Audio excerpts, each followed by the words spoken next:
how to reactivate Shopify store. Hey guys, in this video, I'll guide you through how to reactivate Shopify store. Alright, so let's begin. So the first thing that you want to do is open the Shopify website on your browser. After that, sign into your account and you will be redirected to this page.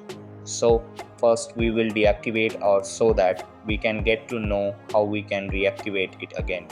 To do so, tap on settings, then tap on plan. Over here, tap on deactivate trial or account and follow the steps to deactivate it. After deactivation, what you have to do is copy link of the deactivation page and paste it into another tab of your browser. Then tap on this option where it says reopen. So that's basically how you can reactivate Shopify store. I hope you like this video. Subscribe to my channel for more content and I will see you in the next video. Thanks.